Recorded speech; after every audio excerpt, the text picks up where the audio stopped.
अस्सलाम वालेकुम all the students and viewers, आपको वेलकम करते हैं सुप्रीम कोचिंग चैनल पे।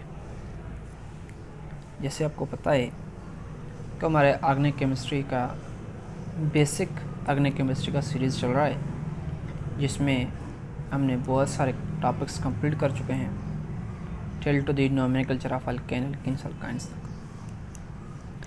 आज जो हमारा लेक्चर है वो है ऑर्गेनिक केमिस्ट्री में अल्केन अल्केन के इंट्रोडक्शन, अल्केन के प्रिपरेशन एंड प्रॉपर्टीज़। अल्केन के बहुत सारे जो इंट्रोडक्शन के टॉपिक्स थे वो हमने इससे पहले वाले लेक्चर्स में आपको बता रहे थे कि अल्केन्स किसे कहते हैं, इनका जनरल फार्मूला क्या होता है, इनको अदर नाम से क्या किस तरीके से पुकारा जाता है, क्या क्या होती है। तो आज हम इंट्रोडक्शंस में बोलेंगे किस तरीके से। इंट्रोडक्शन ऑफ अल्केन अगर बात करें तो अल्केन का जो फर्स्ट सिंपलेस्ट मॉलिक्यूल है, अल्केन का जो सिंपलेस्ट मॉलिक्यूल है उसको हम बोलते हैं मीथेन। आपको मैंने पहले ही बताया था मीथेन। मीथेन का अगर फार्मूला देखें तो वो हमने क्या समझा था, CH4। मीथेन का जनरल फार्मूला क्या था, CH4 था। मीथेन को दूसरा मार्श गैस भी बोला जाता है, मार्श गैस, क्योंकि जो मार्शी प्लेसेस होते हैं वहाँ पे मीथेन पाई जाती है। और उसके बाद हम इसको सुई गैस भी बोलते हैं। क्यों सुई गैस बोलते हैं? क्योंकि फर्स्ट जो सुई डेरा बुगटी बलूचिस्तान का एक इलाका है सुई, वहाँ पे ये पाया गया था, उस वजह से हम इसको क्या बोलते हैं, सुई गैस बोलते हैं। स्पेस का जगह का जो नाम था वहाँ पे सुई था, उस वजह से हम इसको नाम, जगह के नाम की वजह से हम इसको बोला जाता है सुई गैस। तो अगर हम मीथेन की बात करें तो मीथेन जो हमारे पास नेचुरल गैस है,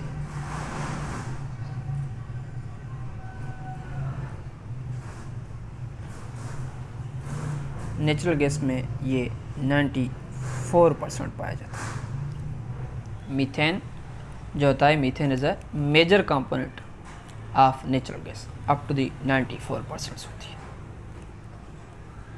अगर इसकी और बात करें तो ये मीथेन को अगर हम कोल माइन करें तो वहाँ पे कोल माइन करते ही ये जो मीथेन है डायरेक्टली ऑक्सीजन, तो मीन्स एयर के साथ कांटेक्ट में आ जाता है, तो यहाँ पे क्या बन जाता है, फायर डैम्प। क्या बन जाता है, फायर डैम्प बन जाती है। तो उसको वजह से हम इसको फायर डैम्प भी बोला जाता है, फायर डैम्प भी कहते हैं। ये थे मीथेन का इंट्रोडक्शन। अब बात करेंगे प्रिपरेशन ऑफ मीथेन। अगर प्रिपरेशन ऑफ मीथेन की बात करें तो लेबॉर्ट्री में हम मीथेन को 2 डिफरेंस में प्रिपेयर करते हैं। एक तो सोडियम एसीटेट और सेकंड एल्यूमिनियम कार्बाइड से प्रिपेयर करते हैं मीथेन को। तो डायरेक्टली हम चलते हैं प्रिपरेशन ऑफ मीथेन की तरफ। प्रिपरेशन ऑफ मीथेन की बात करें तो मैंने अभी बताया था कि प्रिपरेशन ऑफ मीथेन हम 2 कंपाउंड्स में से करते हैं। First from sodium acetate, sodium acetate, ठीक। सोडियम एसीटेट उसका फार्मूला क्या है, CH3COONA, इसको बोलते हैं सोडियम एसीटेट। और सेकंड जो है हम इसको बोलते हैं from aluminium carbide, from aluminium carbide, ठीक। एल्यूमिनियम कार्बाइड्स का फार्मूला क्या था, एल्यूमिनियम के 4 और कार्बन्स के कितने होंगे, 3। फार्मूला ये हो जाएगा। फर्स्ट फ्रॉम सोडियम एसीटेट, उसके बाद फ्रॉम एल्यूमिनियम कार्बाइड्स की बात करेंगे। तो कुछ पॉइंट्स और भी होंगे, वो भी आपको समझाएं किस तरीके से। हम चलते हैं फर्स्ट मेथड की तरफ, from sodium carbides, from sodium acetate, from sodium acetate. Sodium acid का फार्मूला CH3COONA, ठीक है। जैसे हम सोडियम एसिड को अगर सोडा लाइम से सोडियम एसीटेट, ठीक है, n carbons double bond with, sorry for that, यहाँ पे ऑक्सीजन आ जाएगा और इस तरीके से यहाँ पे क्या बन जाएगा CH3। ये हो गया हमारे पास सोडियम एसीटेट। अगर हम इसको किसके साथ ट्रीट कर दें, सोडियम सोडा लाइम्स, और उसको सोडियम हाइड्रोक्साइड बोला जाता है। इन प्रेजेंस ऑफ लाइम, ठीक है, सेलेक्ट लाइम, कैल्शियम हाइड्रोक्साइड। तो ये डायरेक्टली क्या करता है कि यहाँ पे जो OH है और ये जो सोडियम्स का है, ये दरअसल किस मेथड्स में चल जाते हैं। अब मैं आपको ये पॉइंट्स जो है क्लियर करवाना कोशिश करूँगा कि यहाँ पे क्या हो जाता है कि ये जो मीथेन है, ये मिथाइल जो है मीथेन में चेंज होगा। यहाँ पे क्या बन जाएगा CH4 plus Na2CO3, sodium carbonates की फॉर्मेशन। आई थिंक आपको समझ में आया किस मेथड में, कि यहाँ से ये चेंज हो जाएगा और यहाँ से ये चेंज हो जाएगा, तो मीन्स इस मेथड्स में ये टर्म। वैसे तो उनकी रिजल्ट की बात करें तो ये जो है सोडियम हाइड्रोक्साइड बेस है, ये OH डोनेट करेगा। OH यहाँ पे आकर अटैक करेगा किस मेथड में, बेस के सोडियम्स के साथ, क्योंकि नेगेटिव चार्ज है वो, ये जो है प्लस चार्ज के साथ अटैक करेगा। ये टोटल एक डिफरेंस सीक्वेंस की मेथड होगी। डिटेल में आप सिंपली इसको इस तरीके समझ लें कि सोडियम एसीटेट अगर सोडियम हाइड्रोक्साइड दे दें किसके साथ, कैल्शियम ऑक्साइड्स के प्रेजेंस में, तो क्या बन जाता है मीथेन और सोडियम कार्बोनेट्स फॉर्म हो जाती है। सेकंड मेथड की बात करें तो सेकंड मेथड हमने बोला था फ्रॉम एल्यूमिनियम कार्बाइड। हाँ, अगर आपको ये भी समझना है तो आप जाएं प्लेलिस्ट में आप देखेंगे preparation of alkanes, alkanes chemistry of alkane होगा, वहाँ पे प्रिपरेशन ऑफ अल्केन है, वहाँ पे आप जाके देख सकते हैं मीथेन का किस तरीके से ये सारे डिटेल्स में वहाँ पे समझाए गए। यहाँ पे बेसिक केमिस्ट्री में सिर्फ रिएक्शन आपको समझा रहा हूँ, नथिंग एल्स, इनके मैकेनिज्म कुछ भी नहीं। एल्यूमिनियम कार्बाइड्स का फार्मूला क्या है, एल्यूमिनियम के 4 और कार्बन्स के 3, ठीक है। सर ये हमने कहीं और भी पढ़ा था, अगर आप इंटर के स्टूडेंट्स हैं, आप लोगों ने ऑर्गेनिक केमिस्ट्री पढ़ चुके हैं, तो आपको यहाँ पे एक क्वेश्चन और राइज होगा। वो क्वेश्चन ये होगा कि सर हमने कैल्शियम कार्बाइड भी तो पढ़ा था, कैल्शियम कार्बाइड्स। कैल्शियम कार्बाइड्स में हमने प्रिपरेशन किसकी की थी, तो सर हमने वहाँ पे कैल्शियम कार्बाइड्स में हमने प्रिपरेशन अल्काइंस की थी, मीन्स इथाइन की। हाँ बिल्कुल, वहाँ पे और यहाँ पे थोड़ा डिफरेंस है। एल्यूमिनियम कार्बाइड्स की बात करें तो यहाँ पे क्या होता है, एल्यूमिनियम के 4 कार्बन्स के 3 on hydrolysis means in presence of water, simply क्या बन जाता है यहाँ पे aluminium hydroxide plus CH4 methane gas बन जाता है। ये दरअसल इसके प्रिपरेशंस, और इसको बैलेंस करने के लिए यहाँ पे हमारे पास वाटर के मॉलिक्यूल्स 12 होंगे, और यहाँ पे हमारे को बैलेंस करने के लिए 4, और मीथेन को बैलेंस करने के लिए हमारे पास 3 देना पड़ेगा, ठीक है। ये था प्रिपरेशन ऑफ अल्केन्स में प्रिपरेशन ऑफ मीथेन। अब जो नेक्स्ट लेक्चर था टॉपिक सा वो था प्रॉपर्टीज़ हमारे पास 2 टाइप्स के होते हैं, एक केमिकल प्रॉपर्टीज़, एक होते हैं फिजिकल प्रॉपर्टीज़। पहले हम बात करेंगे फिजिकल प्रॉपर्टीज़, उसके बाद केमिकल प्रॉपर्टीज़। प्रॉपर्टीज़ में मैं यहाँ पे सिंपली प्रॉपर्टीज लिखता हूँ, जैसे आपको इनके बात समझ में आ जाए। प्रॉपर्टीज समझ रहे हैं। प्रॉपर्टीज में फर्स्ट हम स्टडी करेंगे फिजिकल प्रॉपर्टीज़। फिजिकल प्रॉपर्टीज़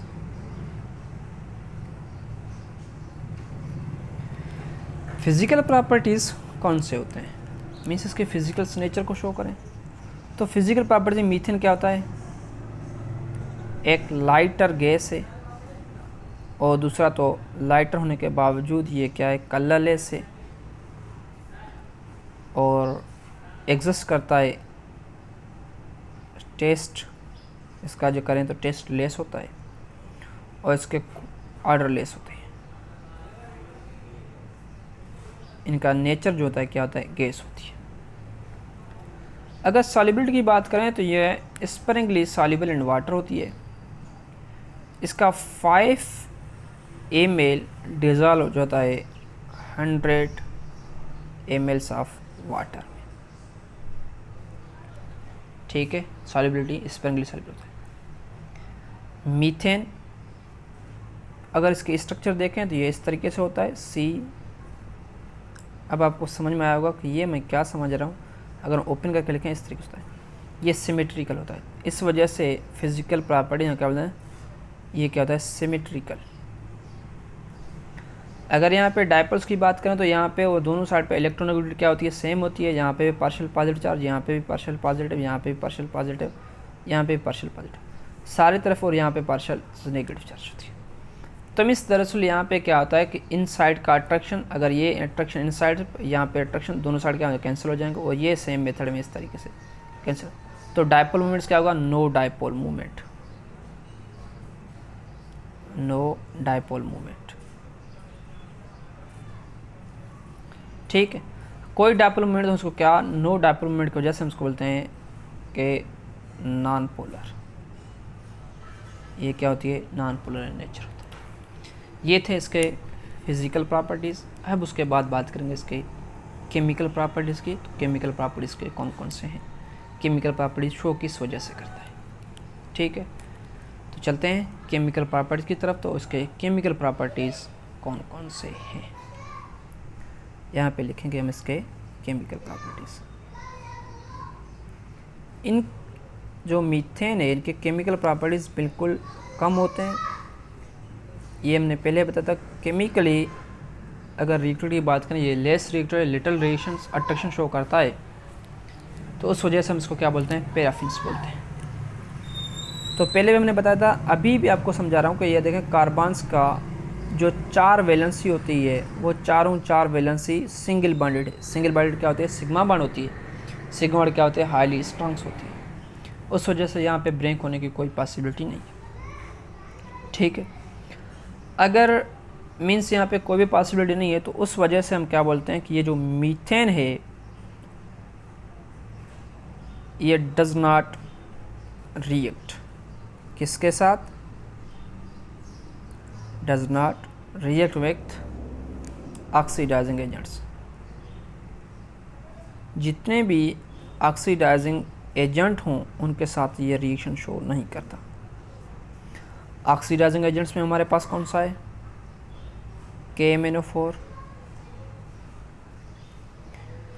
अगर सोडियम हाइड्रोक्साइड, एसिड्स, कोई भी एसिड हो, सल्फ्यूरिक एसिड, कोई भी एसिड्स, तो ये ऑक्सीडाइजिंग एजेंट के साथ भी कोई रिएक्शन शो नहीं करता। क्यों, इसकी जो वैलेंसी है वो क्या होती है, कंप्लीट होती है। मगर वैलेंसी कंप्लीट होने के बावजूद भी ये रिएक्शन शो करता है, जिसको हम बोलते हैं substitution reactions. Substitution reactions.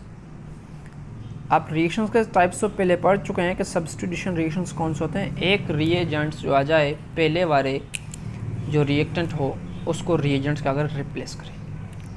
Example समझाता हूँ। अगर हमारे पास मीथेन है, यहाँ पे क्या आ जाता है, क्लोरीन। तो क्लोरीन क्या करे, इस मीथेन में से एक रिप्लेस करके यहाँ पे खुद आ जाए, तो यहाँ पे क्या बनता है, इसको रिएक्शन को बोलते हैं सब्स्टिट्यूशन रिएक्शंस। और दूसरा इसका रिएक्शंस जो है बंस, क्योंकि गैस है, एयर के साथ बंस शो करेगा, उसको बोलते हैं कंबस्शन रिएक्शंस। ये क्या होगा, इसका कंबस्शन रिएक्शंस भी शो करता है। ऑन रिएक्शन सिंपली बात करें किस मेथड में ये सब्स्टिट्यूशन रिएक्शन शो करता है, और इसके कंबस्शन रिएक्शन किस मेथड में होती है, और लास्ट होगा यूजेस। अब बात करते हैं सब्स्टिट्यूशन रिएक्शंस। ये जो सब्स्टिट्यूशन रिएक्शन शो करता है हेलोजन के साथ, तो मीन सब्स्टिट्यूशन रिएक्शंस हेलोजन के साथ, तो हम इसको हेलोजिनेशन भी बोलते हैं। हेलोजिनेशन तो मीन्स एडिशन ऑफ हेलोजन्स, इसको बोलते हैं हेलोजिनेशन। हेलोजिनेशन रिएक्शंस जो substitution in presence of sunlight, किसके प्रेजेंस में, प्रेजेंस ऑफ सनलाइट। सनलाइट की वजह से हम इसको HF बोलते हैं। HF या H म्यू बोल सकते हैं। बात करते हैं किस मेथड में। पहले तो यहाँ पे क्या होता है कि ये जो क्लोरीन गैस फॉर्म में होता है, तो sunlight SL ultraviolet light, ठीक है। ये जैसे आता है, ये क्लोरीन्स जो है इस मेथड्स में ब्रेक हो जाता है, मीन्स होमोलाइटिकल क्लीवेज होता है दोनों क्लोरीन्स के बीच में। होमोलाइटिकल क्लीवेज क्या होती है कि अगर क्लोरीन्स लिख लें तो इस मेथड्स में होगा। यहाँ पे क्या होता है, ये जो बॉन्डेड इलेक्ट्रॉन है एक ये खींच लेता है और एक ये खींच लेता है, उस वजह से यहाँ पे क्या बनता है क्लोरीन और दूसरा क्लोरीन और इस मेथड, ठीक है। अब जैसे ही इसने मीथेन देख लिया तो ये क्या करेगा, मीथेन के साथ अपना ये जो क्लोरीन एक है इसको सेंड करेगा। यहाँ पे क्या बन जाएगा, इसमें से CH3 ये हाइड्रोजन एक ये छीन लेगा, तो यहाँ पे ये रेडिकल्स फॉर्म्स में आ जाएगा और प्लस हाइड्रोजन क्लोराइड फॉर्म होगी। दरअसल ये इस मेथड में चल जाता है। फर्दर नेक्स्ट स्टेप में समझता, अगर यहाँ पे क्या है CH3 है और क्या आ जाएगा क्लोरीन गैस आ जाएगी, तो क्लोरीन गैस क्या करें, यहाँ पे CH3Cl प्लस एक क्लोरीन रेडिकल फॉर्म्स। इस फॉर्म में रेडिकल के फॉर्म्स में एक रेडिकल्स इसका बनता जाएगा, पहले अगर इसका पहले इसका बनेगा उसके बाद इसका, इस सीक्वेंस में चला जाएगा टिल तो ये हो जाए कि CH3Cl क्लोरीन के साथ रिएक्शन करके CCl4 में चेंज हो जाएगा, प्लस हाइड्रोक्लोरिक एसिड जितने भी मॉलिक्यूल्स हैं वो रिलीज होंगे।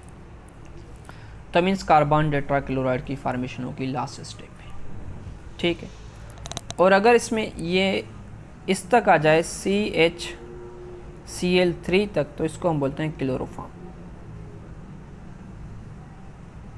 ठीक है। बुक में भी रिएक्शंस मौजूद है, मैं वहाँ पे भी आपको इसको दिखा सकता हूँ, आप देख लें किस तरीके से बुक में समझाया गया हुआ है और किस तरीके से लिखा हुआ है। तो अब देखें यहाँ पे क्या है, क्लोरीन सनलाइट के प्रेजेंस में तो फ्री रेडिकल्स फॉर्मेशन हो गई। तो यहाँ पे ये फ्री रेडिकल रिएक्शन फॉर्म्स में मैकेनिज्म के फॉर्म्स में नहीं लिखते हैं, ये सिंपली एक रिएक्शंस लिखते हैं। जैसे यहाँ पे मीथेन है क्लोरीन्स, तो मीथाइल क्लोराइड हाइड्रोक्लोरिक एसिड।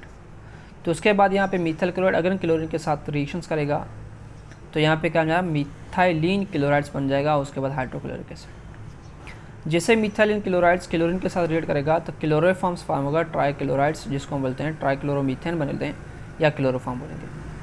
अगर फर्दर ये जो क्लोरोफॉर्म्स है क्लोरीन के साथ रिएक्शन करेगा तो कार्बन टेट्राक्लोराइड्स फॉर्मेशन होगी और हाइड्रोक्लोरिक एसिड्स की फॉर्मेशन होगी। इस मेथड में ये इसका ओवरऑल रिएक्शंस होती है, ये आपके बुक में भी ये आप देख सकते हैं, ठीक है। यहाँ पे मैकेनिज्म्स की बात नहीं है, दरअसल मैंने यहाँ पे मैकेनिज्म स्टार्ट किया था, फिर मुझे देखा तो मैकेनिज्म बुक में नहीं है, तो उस वजह से मैं मैकेनिज्म छोड़ देता हूँ। मीथेन का जो सेकंड रिएक्शन है उसको हम बोलते हैं कंबस्शन रिएक्शन। कंबस्शन आपको पहले ही पता है, तो कंबस्शन क्या होती है कि कोई भी एल मॉलिक्यूल्स हो कंबस्ड हो जाए।